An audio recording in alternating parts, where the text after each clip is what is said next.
এদিকে দেখো কাতলা মাছ ভেজে নিচ্ছি। কাতলা মাছ দিয়ে আলু দিয়ে ঝোল করব, তারপর চটচটি করব, এরপর ডাল হবে, পাঁপড় ভাজা হবে, আর লাস্টে হবে ভাত। কারণ ভাতটা গরম গরম থাকলে পরে মানে খেতে ভালো লাগবে। ভাতটা একদম রাতে করা হবে। আর এখন বাজে কয়টা?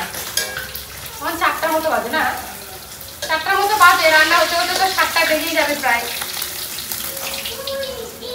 তো যে অর্ধেক মাছ ভাজা হয়ে গেছে, এই যে হাফ এখন ভাজবো।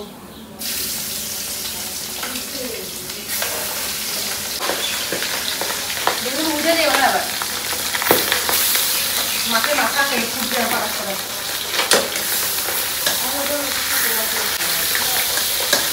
আজকের ভিডিওটা আবার এই রান্না থেকেই শুরু করলাম। প্রথমে তো বৌদিরই সব কিছু রান্না করার কথা ছিল, তারপর বর আমাকে বলে তোমার বার্থডে তুমি সবাইকে রান্না করে খাওয়া, তাহলে তো ভালো হয়।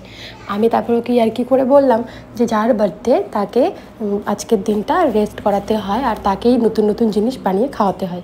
আজকে সব কিছু বানিয়ে তোমাদেরই খাওয়ানো উচিত। বলার পর আমি ভাবলাম ঠিক আছে চলো রান্নাটা তাহলে আমিই চাপিয়ে দিই।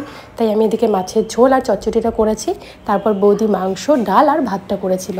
আমি 7-8 জনের রান্না করেছি, এরকম 17 বা 20 জনের জন্য আমি কখনো রান্না করিনি, আজকে প্রথমবার করছি। এখন চলে এসেছি মাংস ধোয়ার জন্য। তো আমরা দুজন মিলে এখন মাংস ধুবো। এদিকে প্রায় রান্না কিন্তু কমপ্লিট, শুধু ভাত হবে আর মাংসটা হবে। আমি তো এদিকে রান্নার কাজে ব্যস্ত ছিলাম, আর তোমাদের দাদা ভাইয়ের বন্ধু এদিকে ঘরটা একটু সাজাচ্ছিল, যেখানে কেক কাটিং হবে। আর বাবা ছেলে মিলে সেটাই দেখছে যে কাজটা কতদূর কি হচ্ছে। রান্না বান্না কমপ্লিট, সবাই মিলে একসঙ্গে রান্না বান্না করেছি। তারপর আমি স্নান করে এসে রেডি হলাম, কারণ গরম লেগে গেছিল। আর আমি শাড়ি পরেছি আজকে। প্রথমে একটা ওয়েস্টার্ন ড্রেস পরেছিলাম, ফিটিংস একদম ভালো লাগছিল না দেখতে। তাই তোমার দাদা ভাই বললো ওটা পরতে হবে না, তুমি শাড়ি পরো বা অন্য কিছু পরো। তারপর ভাবলাম শাড়িই পরি।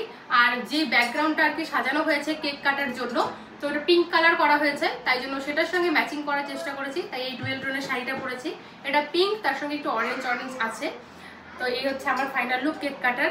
আর একটু পরে কেক কাটিং হবে, সবটা শেয়ার করবো। ব্যাকগ্রাউন্ডটা একটু পরে দেখাচ্ছি, আর কেকটাও একটু পরে দেখাচ্ছি, কারণ এখনো কেকটা আনা হয়নি। মানে আনা হয়েছে, মানে এখানে সাজানো হয়নি, ফ্রিজে আছে। তো চলো আমাকে কিরকম লাগছে কমেন্টে জানিও। আর কেক কাটিং এর সময় তোমাদের সঙ্গে দেখা হচ্ছে। তোমাদের দাদা ভাইয়ের এখনো হয়নি, এই মাত্র দোকান বন্ধ করলো, তাই জন্য আমরা সবাই অপেক্ষা করছি। তো এই যে এখানে বৌদি বসে আছে, আমার মা, আমার ছেলে, সবাই মিলে বিছানার মধ্যে বসে আছে। আর আমরা এদিকে দাঁড়িয়ে আছি, আমি এদিকে দাঁড়িয়ে আছি। তো এখনই আসবে, এখন ড্রেস চেঞ্জ করছে তোমার দাদা ভাই। তোমার মা আজকে কি হয়েছে জানো, তোমার জামাইয়ের আমার ড্রেসের কালার একই রকম হয়ে গেছে। আমরা কিন্তু ম্যাচিং করে পরি নাই, হয়ে গেছে। কেক কাটিং তো করবোই, তার আগে ভাবলাম কেকটা একবার তোমাদেরকে ক্লোজ এনে দেখাই। তো দেখতে পাচ্ছ ব্ল্যাক আর হোয়াইটের মধ্যে একটু হার্ট শেপ আছে, আর পুরো কেকটা হোয়াইট কালার, তার মধ্যে একটু রেড কালারের ডিজাইন করা আছে। এখন কেক কাটিং করব, তার আগে ভাবলাম চলো কেকটা একবার তোমাদেরকে কাছের থেকে দেখাই। হার্ট শেপের মধ্যে এনেছে তোমার দাদাভাই কেকটা, হোয়াইট কালারের, আর এর মধ্যে ক্রিম দেওয়া আছে রেড কালার, আর ওপরে আবার দেখো একটা ব্ল্যাক কালারের হার্ট দেওয়া আছে। এই হলো কেকটা। এখন হচ্ছে আমরা কেক কাটিং করব। আর আজকে না একটা সমস্যা হয়ে গেছে, কারণ 9:30টার পর নাকি গ্রহণ লাগবে। তাই জন্য ভাবলাম যে বেশিরভাগ যারা আর কি গ্রহণের পরে খায় না, তারা খাওয়া দাওয়া কমপ্লিট করে নেয়, তারপরে কেক কাটিংটা করি। কারণ কেক কাটিং করতে গেলে লেট হয়ে যাবে। তাই হচ্ছে যারা খাওয়া দাওয়া করবে, খাওয়া দাওয়া করে নিচ্ছে কেক কাটিং করে, তারপর বাকি আমরা যারা আছি সবাই খাওয়া দাওয়া করবো। আমি 25-এ পড়লাম, তাই জন্য 25 কাটলাম, কিন্তু আমার মনে হয় 24 কাটতে হতো। যেটা চলে যায় সেটাকে কাটতে হয়, জানি না কোনটা ঠিক। যখন কেক কাটছিলাম তখন এই 9:30 এরকম বাজে, আর সবাইকে ডাকছিলাম আসো আসো করে। ক্যামেরার সামনে অনেকে লজ্জায় আসতেই চাইছিল না। সবাই কিন্তু হাততালি দিতে হবে, হ্যাপি বার্থডে বলতে হবে। ওই যে ওই যে ওই যে হ্যাপি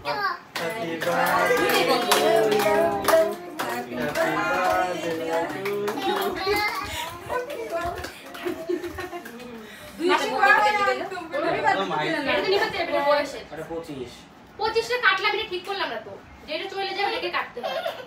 এগিয়ে যাবো আবার তোমার তো কপি হবে, কেউ দেখে বার্থডে তো আমার, কেউ দেখে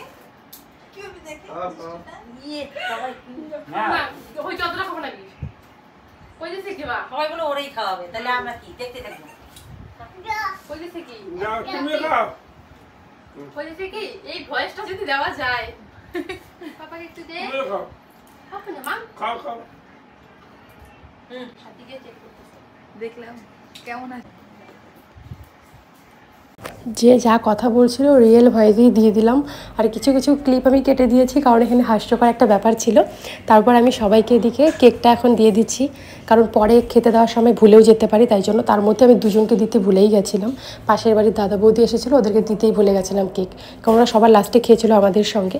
তো কেক দেওয়ার পর সবাই খাওয়া দাওয়া করেও নিয়েছে, কেউ আগে খেয়েছে, কেউ গ্রহণ লাগার সময়ও খেয়েছে, কিচ্ছু করার নেই। আর এখন আমরা 4 জন বসেছি খেতে, ওই যে যাদের দিতে ভুলে গেছে বললাম ওই দাদা বৌদি বসেছে, আর পাশে হচ্ছে আমার বর আর আমি বসেছি। তো মেনুতে ছিল পাঁপড়, কাতলা মাছের ঝোল, তারপর একটা বরেলি মাছ দিয়ে চচ্চটি, মুগ ডাল, আর হচ্ছে চিকেন, আর হচ্ছে সঙ্গে দই মিষ্টি, এটাই ছিল। প্রচুর মাংস বেঁচে গেছিলো, আমার মা এসেছিলো তাই মাকে দিয়ে দিয়েছিলাম, ভাই আসেনি আর কি, ভাই খাবে, তাছাড়া যা বেশি হয়েছে তাও দিয়ে দিয়েছি, কারণ কালকে সোমবার আমরা তো খেতে পারবো না, তাই যা বেঁচেছে সেটা মা নিয়ে গেছে। আর তার মধ্যে একটা বৌদি ছিল পাশের বাড়ি, ওই বৌদিকেও একটু বেশি করে দিয়ে দিয়েছি, কারণ ফেলে দেওয়ার থেকে খেলে ভালো, তাই না? আর মা বলছিল ফেলে দিবি কেন, বেশি করে দে, নিয়ে যাই। এখন আমি গিফট আনবক্সিং করছি, মানে আমি তো খুব একটা লোককে নেমন্তন্ন করিনি, 3 বাড়ি নেমন্তন্ন করেছি, আমার বাবার বাড়ি আর পাশের 2টো বাড়ি। তো তাই জন্য 3 জন মিলে আমাকে 3টা জিনিস দিয়েছে, একটা একটা করে দেখাবো। তো এখন রাত্রেবেলা ভাবছিলাম এটাই আনবক্সিং করে দেখবে, যেটা প্যাকিং করা থাকে গিফট আনবক্সিং করার ব্যাপারটা খুব ভালো লাগে, একটা এক্সাইটমেন্ট কাজ করে দেখবে মানে কি আছে এর ভেতরে। তো এখানে দেখো একটা খুব সুন্দর ঘড়ি, তার মধ্যে ফটো ফ্রেম, ময়ূর, কাঠের মতো ডিজাইন আর কি, দেখলে মনে হয় কাঠের, এটা কিন্তু এটা প্লাস্টিকের। আর আমার ঘরের সব ড্রেসিং টেবিল, বিছানার সঙ্গে খুব সুন্দর ম্যাচিং হয়ে গেছে।